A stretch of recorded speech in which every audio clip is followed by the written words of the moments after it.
Сэтгэлийн амар амгалан байдал эрүүл байхын үндэс. Сэтгэл амар байхад би өөрөө итгэрэх чадвартай байдаг.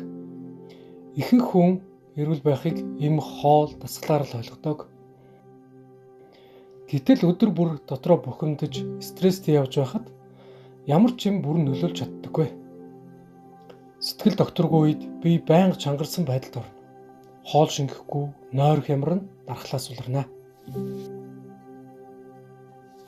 Харин сэтгэл тайван байхад амьсгал илүү уужим гүн болж хоол илүү сайн шингэнэ. Эдгээр нь би ямарч тайван байдалд орж эхлэхийн дохио юм аа. Тиймээс эрүүл амьдрал гэдэг нь өөрийгөө байнга шахах биш. Болохгүй зүйлийг хүчээр дисэх биш. Заримдаа үгүй гэж хэлж сурах, зарим харилцаанаас алхам ухрах, өөрийгөө буруутгахаа болох энэ бүхэн нь эмчилгээ юм аа. Сэтгэлийн амар амгалан бол сул дорой байдал биш ээ.